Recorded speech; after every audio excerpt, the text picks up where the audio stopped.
What's going on, everybody? This is Marcus, and I'm here with my lovely wife, Shira. And we're excited to bring you this episode. We have some special guests, but before I get to our guests, we want to ask you all to do us a huge favor, and don't forget to like this podcast. Give us a 5-star review. We really appreciate it.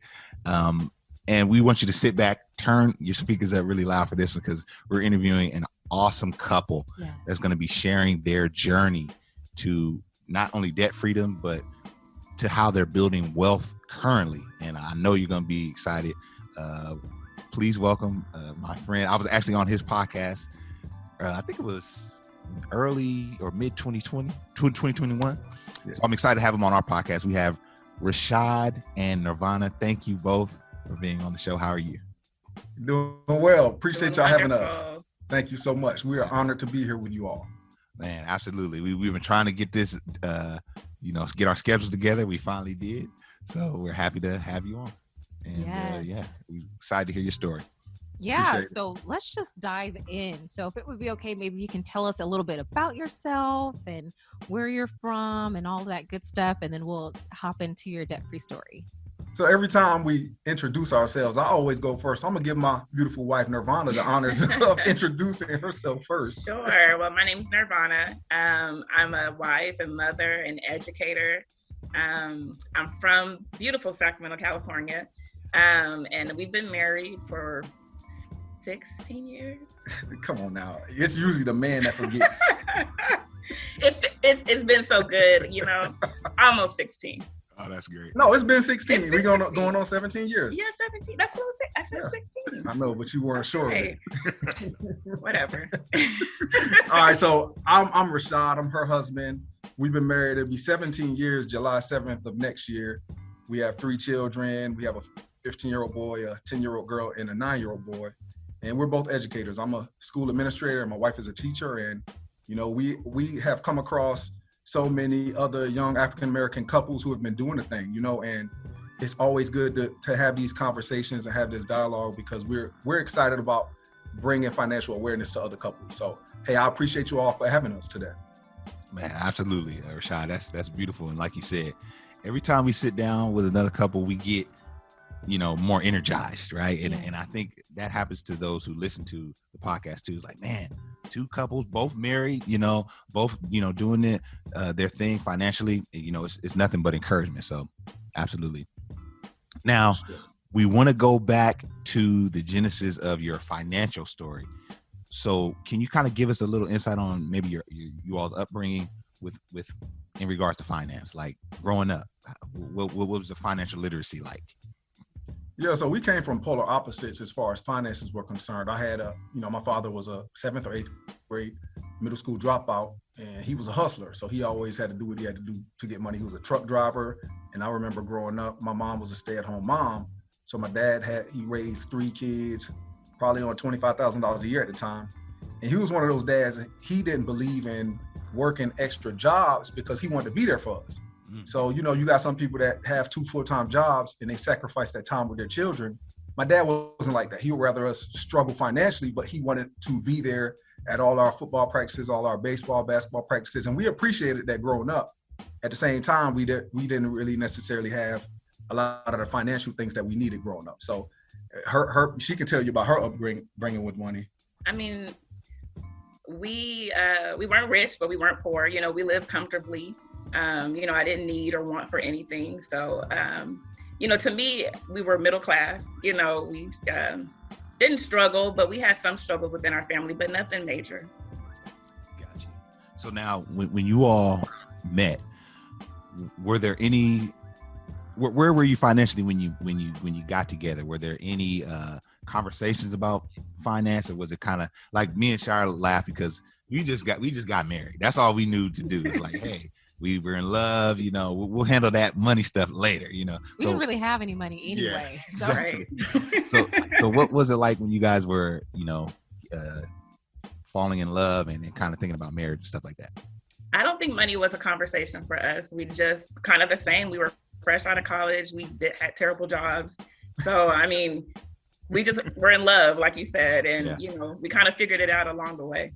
Yeah, and I'll add to that. So, I would take her out on dates with student loan money. You get those student loans, you get that refund check. So I'm out here balling. Right. She don't know that I'm putting it on credit cards, and I'm using borrowed money for it, but I'm just taking her out. So she's enjoying the fruits of my labor, which wasn't necessarily labor because it was borrowed money, right? But we're going out, then we end up getting married, and before you know it, we have all this student loan debt and all of this credit card debt and card debt. And, it kind of caught up with us as we progressed through marriage and as we had our first child. So, yep, that was it. Yeah. So tell us a little bit more about that. So like what inspired your goal to start paying off debt? Like some folks will have like a rock bottom. They have this terrible situation, or like what was it for you all to start the process to say, we got a little bit of debt here, and what motivated you to tackle it? Well, I would say we moved to Texas from Florida, and after we graduated college and got married, started our actual real jobs, we were doing research on places that we could move and have two educators who could make a decent living off of our income. And we landed in Fort Worth, Texas, and we were making decent money, but we never had enough to show for it. We always were paying out and a ton of debt every month. So we got to the point where we were doing a whole Dave Ramsey thing, and that didn't work because we had so much debt. But we were still like living, above our means every single month. So 2011 was actually the rock bottom that you were talking about. We actually filed bankruptcy, and it literally was like a devastating moment. And I can recall to this day, like people kind of laughing about it. In the bankruptcy court, you got other people who are here with you filing bankruptcy as well. And when they heard our numbers, they were like, I heard somebody chuckle. And I tell her that story to this day. We had our, maybe Nia was 3 months old at the time. We had our 3-month-old daughter with us at the time. And it was just devastating. And I felt like the man of the household. I failed my family by putting us in the position to have to be in a bankruptcy court, But that wasn't the end of the story. We filed bankruptcy and we got out of debt that way, but we still had a ton of student loan debt, card debt, because we did not reaffirm anything. We just wanted to wipe ourselves clean with the credit card debt, but we ended up getting back into debt after the bankruptcy. So, okay, but before we go there, let's talk a little bit about filing bankruptcy, because obviously this is a real option for some people, and I'm sure there's a lot of people who might be thinking about bankruptcy. I mean, even as they listen to the podcast. Yeah. So I think that one of the distinctions that you made is that you can file for bankruptcy, but bankruptcy will not eliminate like all of your debt, just certain types. But in going through that process with your family, like what were some of maybe the pros and cons of actually going through a bankruptcy? But let me just be honest. Like at the time when we filed, we were so exhausted, and we really truly felt that was the last resort, because we had considered it in around 2008. So we really tried to fight against it for 3 years. But obviously, one of the regrets I had when we did it was that I didn't do it sooner, because I wanted to take my family out of that hole a lot sooner.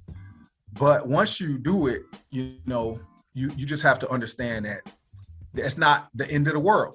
It's not the end of the world. The worst part is if you go back to doing the same things that you were doing prior to going to bankruptcy. You have to honestly, if I don't agree with people purposefully charging up credit card debt or any kind of debt with, that's fraud, right? So if you're going to do all this and that bankruptcy is on the horizon, that's not cool. If you have made all the attempts to do the best you can to get out of debt and you just can't, you don't have all the resources and avenues, and you have to do it, then I advocate for it. But I do tell people all the time, like, go down a different path once you get out of the bankruptcy. Right. So that makes a lot of sense. And so, Rashad, could you break down? And I think you might have touched on it. So you go through the bankruptcy and it's canceled out a portion of your debt, but one thing it didn't cancel out is your student loan debt. So now you guys still have that hurdle to climb, correct? Yeah, we still. So after we got done with the bankruptcy, if I'm not mistaken, we still had like $115,000 in student loan debt that we had to grind out and pay off. So it really is not an end all be all. Got you. it can provide somewhat of a clean slate, but you have to go into it, because if you go visit a bankruptcy attorney right now, you could be making $1 million a year, you bankrupt to them, because that's how they get paid. Yeah. So they gonna try to lead you down that path to file bankruptcy. Yeah. That's how they get paid. So, but yeah, definitely. We had a lot of student loan debt remaining. Like I said, we still had the car loans and things like that. So we ended up selling the cars, which we probably would have been better off not reaffirming the cars, because it doesn't make sense to reaffirm them if you weren't gonna end up selling them anyway, you know? Right. We didn't know what we were doing. We just were so desperate and broke at the time that we just needed to do something. Needed help. Yeah, we just needed help. Yeah.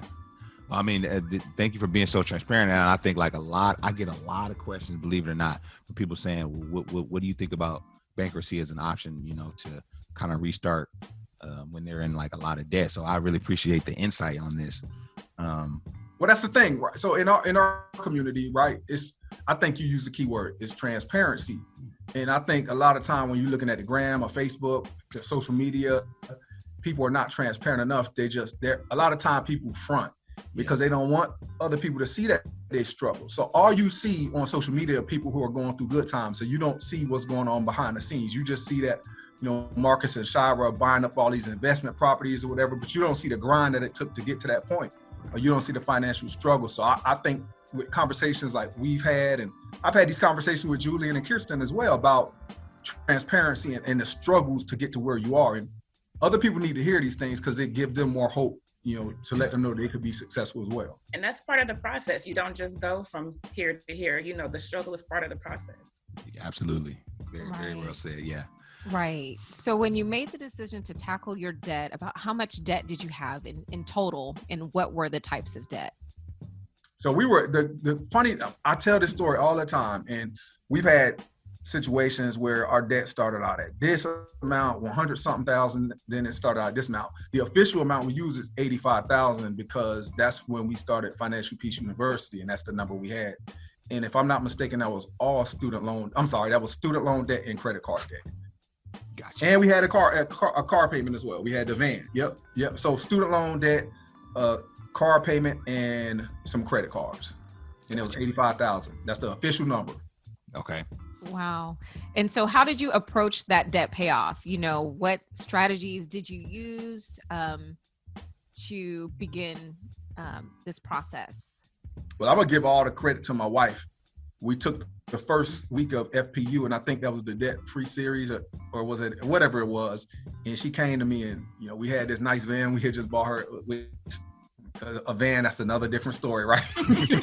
Like, sometimes you got to drive a van to get out of debt because it's real good on gas, and we it's had cheap. A family. So we had 3 kids. So, but after that class, she came to me and she said, "Hey, let's sell my van."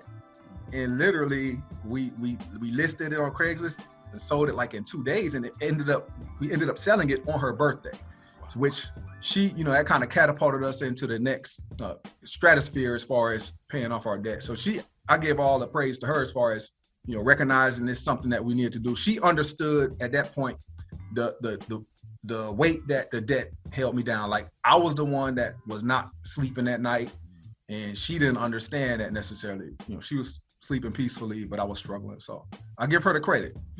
Yeah, man. Let's talk about that, Rashad, because I don't think that's talked about enough. That weight, you know, from a male perspective, and for me, a lot of it was pride. Like, I felt like I didn't want to tell her this is where we are. So for me, it was a lot of hiding it or trying to, you know, come off like we you know, she laughs because she used to say, "Hey, can we buy this? Can we afford this?" And I would just say, "Yeah, we got more than enough." Like, that was my blanket term, right? Knowing good and well, man, I'm gonna have to work. Man, I gotta hustle something to get that, you know. But I just didn't want to tell her no. So can you talk about the weight of it and maybe, you know, what that light bulb moment was when you finally were transparent and when she finally got it? What that was like? Man, that's a great question. So we have conversations all the time about financial infidelity. Like, people always talk about regular infidelity. They just think cheating. But financial infidelity is just as bad, right? Like, not being transparent and not being open and honest with your spouse. If you know, a lot of time the women might end up running up a $20,000 or $25,000 credit card balance because they didn't feel comfortable enough having those conversations with their husband. You know, so a lot like me, I always just took the responsibility because I was kind of, I don't know, I think I was constricting her with the budget. I was always fussing at her. Okay. And she got mad at me because she thought I was treating her like a child with the budget, but I was just desperate. And that was just my defense mechanism because I was so desperate to get my family out of the situation that I put them in. So now it was like I was punishing her by, you know, by kind of not giving her as much freedom as she wanted, you know? It felt controlling because there was a lack of communication. So I didn't quite understand his point of view because we weren't talking about it. Yeah. I think that's perfect how you said it too, Rashad. Like that was your defense mechanism. Like, all right, I gotta, you know, get this thing under control. But as soon as you made it clear to her, it's like, okay, well that makes sense. You know, maybe I should sell my car. You know, it's like it clicked. You know what I mean? So, absolutely. That's great.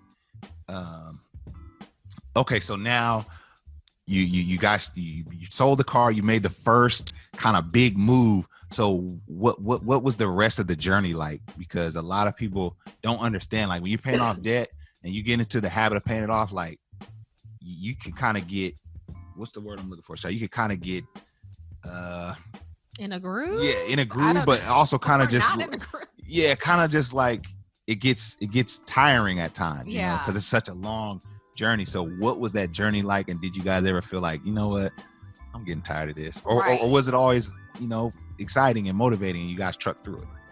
Well, so when you talk about like a debt snowball or debt avalanche, you listen all your debts from smallest to largest, or the highest interest rate to the lowest interest rate. So when you do that, if you have $85,000 and then you pay off a $300, you know, credit card, that's cool. You know, you get to check that off your list.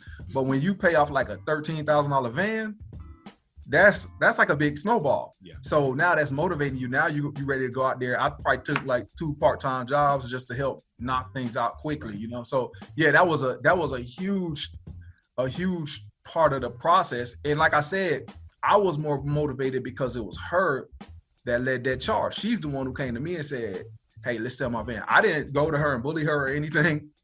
She came to me. So, but trust me, once she came to me and said that, it was like, there was no way that we can go back on it. Like she couldn't have came back and said, hey, never mind. Yeah. Once she put it in my head, it was over. So, but I also think along the journey, we still like lived. We didn't like be so restrictive that it felt so tight. Yeah. So I think, you know, you also have to have those moments in life. You can't just be so restrictive because then it can get too much. Yes, that's so true. That's so true. We tell people that a lot of time, like you got to build some flexibility in that budget too, or you're just going to be like, it's just like when someone starts the new year and they're like, I'm going to go to the gym. I'm about to get ripped up. I'm going to the gym every day. And by January 15th, they ain't going no more because they did too much. You know what I mean? By January 7th, they're not going. Yeah. So how has becoming debt-free changed your life and even your outlook on money? Well, I mean, it's been incredible. What it has done really is provide options. And, you know, my reason for going down the FI and the FIRE journey is not necessarily for greed or anything like that. It really is to provide flexibility and options for my family. Like I told y'all earlier, we just got back from San Diego. I had never been to San Diego. And we're now like, she wants to move to San Diego when we retire. And I'm like, you know, before I was saying there ain't no way we can afford it. But now I'm like, hey, maybe we can afford it. You know, like we're not telling ourselves no, we're figuring out options and ways that we can do what we want to do, you know? So we just want to provide options. We're able to now, you know, we take the kids to see their little cousins in Atlanta a couple times a year. And we go down to San Antonio every now and then, back to Florida. So we're able to travel and do things that really matter, you know? What about you? I think it's freeing. You don't feel the weight like you talked about earlier. You know, you have options. You can buy your time back. Every little thing that comes up isn't a catastrophe. You know, you have the money and the resources to like take care of the things that come up in life, because they will come up and they do. So, you know, it feels freer. It feels lighter. Yeah, that's wonderful. Yeah. I agree. I think we totally agree with that. And I heard you mention FIRE. So can you talk to us a little bit about how you are planning to achieve financial independence? Like, what steps are you taking or looking at taking to pursue that? Okay, so for anybody who isn't necessarily hip to what FIRE is, financial independence, retire early. And so we can actually retire with our full pension in about 12 years. So I'll be getting a full pension from the Texas teacher retirement system, and she'll get one as well. But I'll be 53 years old. So while we're getting our pension, it's still considered FIRE because a lot of people were taught they gotta work till 67, 69 and a half. And I'm like, I just don't see how anybody can work that long, you know? But, you know, what we're doing, honestly, to get to that point to where we're not just relying, because we won't have any debt at that time. Our mortgage will be paid off in maybe 5 years, but our pension can cover everything, like with no problems. And we'll have a great health plan. But at the same time, in order to live and do everything we want and give whatever we want, we are saving, we're investing probably about 42% of our income. So we have health savings account, Roth IRAs, 403Bs. I opened up a 457 for each of us last year. And then we have the brokerage account. So we're just trying to invest like crazy. And that's basically our plan, you know? Man, that's wonderful. That's wonderful. Yes, I agree. Yeah, that's exciting. Now, we get a lot of questions is like when we say we're investing in these, using these different platforms, 401, 403, Roth. People will say, well, what do I invest in? Like a lot of times we tell them, when we're using like statistics, we'll give them blanket returns like 7-8% or something around there. And people are always like, where can I get that?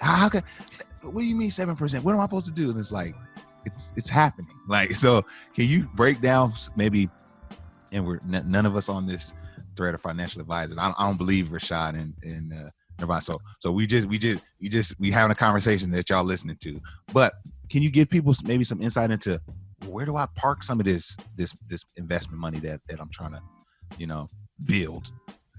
Man, great questions. There's some great points that you made. So I'm of the belief that it's not important necessarily where you put your money as much as it is the fact that you actually invest your money. And so that being said, I'm a real easy investor. I put almost everything into VTSAX, which is a total stock market index fund with Vanguard. And I believe that it's diversified quite a bit because if I'm not mistaken, it's over 3,600 companies that you have stock in. Now, some people still feel you're not as diversified as you should be. You should have some kind of international index fund as well, which I'm cool with that. But I think ultimately, if you are on the fence, if you're just trying, I tell everybody who's just beginning to invest, hey, just throw whatever you can into VTSAX. It has a proven track record and you are automatically diversified. Yeah, shout out VTSAX. I think Rich. You give him a shout out. I know, shout out. Well, shout out to Rich Journey. Bogle. Oh yeah. Yeah, Rich Journey. They came on our podcast and told us about that. And that changed my life when, after that episode. So Right. And I think the point is like, do something. Do something. Don't right? just sit there. Where can I don't know. Like, do something. Yeah. Do something. Whether it's through your employer, and a lot of times, depending on your employer, you might be able to talk to a financial advisor through your own employer. So, I mean, there's resources out there, but just do something. Yeah. I think that's the point, that we're making. And just listening to your story is so inspiring. And seeing that, you all are married, you've been able to pay off all this debt. So like, what advice or tips do you have for someone who is in that same predicament, I'll defer. I'll let her answer first. I would definitely say communicate. There can be those missed signals, his weight and me not knowing what's going on. It's so important to just talk about it no matter where you are, because you're a team. The goal is for you to work together through whatever it is. So I would definitely say communicate. Yeah, and I'll echo her sentiments. I believe communication is key. If you're not having those conversations with your spouse, then there's no way you can be successful. You have to be able to sit down. Even, I'm the nerd, she the free spirit, right? So you just need to be able to have that open dialogue. One person might not necessarily be as excited about the conversation, but you have to have that conversation. I mean, it might, I don't know, if you drink, it might be over a glass of wine. You know, it might, like I told her just now, we can once or twice a year, we can have our like net worth planning meeting where we go to Belize or wherever without the kids and just sit down and plan what we're gonna do for that whole year and what our goals are. So just do those kind of things. You gotta, if you're the nerd, you gotta make it fun for the free spirit. And if you're the nerd, don't make it boring, please. Yeah. Yeah, man, that's some great advice. Great advice there. So you guys paid off all this debt, man. You're building wealth. What's next? We like to talk about our 10-year plan, 5-year plan, but just in general, what's next for Rashad and Nirvanna going forward? You know what? Right now, we're trying to, I'll say for sentimental reasons, trying to get to that $1 million mark, $1 million net worth mark. And my goal is to be there by the end of 2023. I think we can get there in 2 years, but honestly, it's like, I don't feel like we're rich or anything. You know, I think that we need to continue to spread the message. That's why we started the YouTube channel. And I've gotten so much positive feedback from people that look like us and from teachers. They're like, hey, I didn't know. Like, you know, I interviewed a teacher who's a millionaire. He's like nationally renowned. And people, a lot of time, they don't think that teachers could become millionaires. And we're just trying to, you know, go against that traditional belief, you know? I think the beauty of being debt free is that even if you don't know what's next, you have options. It's not, nothing is set in stone. So you have the possibility to dream whatever you want to in your life, you know? And very well said. And that, to me, that's what I love the most is just options. Just you know what I mean? And I love that. So thank you both. Thank you both for that. Shai, did you have any last questions or any? Yeah. I got to check in. Oh Lord. No, I was just going to ask, so where can folks learn more about your story? So you can basically go to the Wealth Building Educator on YouTube. I had something in the New York Times over the summer.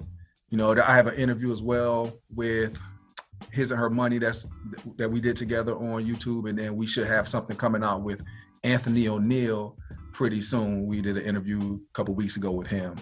But, you know, just ultimately, I just want to thank you all for providing this platform for everyone, because just being able to see people that look like us, you know, when you're going through the debt-free journey, seeing like Black people do debt-free screams and things like that, like it's rare. So you start going, you know, doing research, and that's how I came across His and Her Money and you all and Rich and Regular. And it's just amazing to be able to actually meet you all and talk to you all and figure out how you did it. And, you know, my next goal is to hopefully possibly get a rental property or something. I know y'all doing the big there, but I have a phobia or a fear of bad tenants. So I don't know if I'm gonna do that. I might just keep doing the index fund route for now and go from there. So he's laughing. He's got some stories.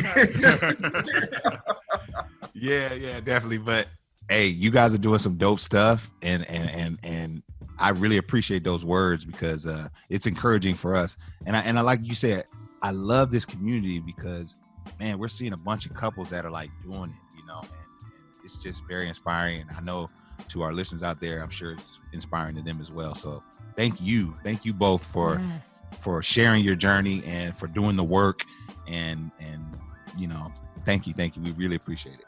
Absolutely. So we hope you enjoyed this episode.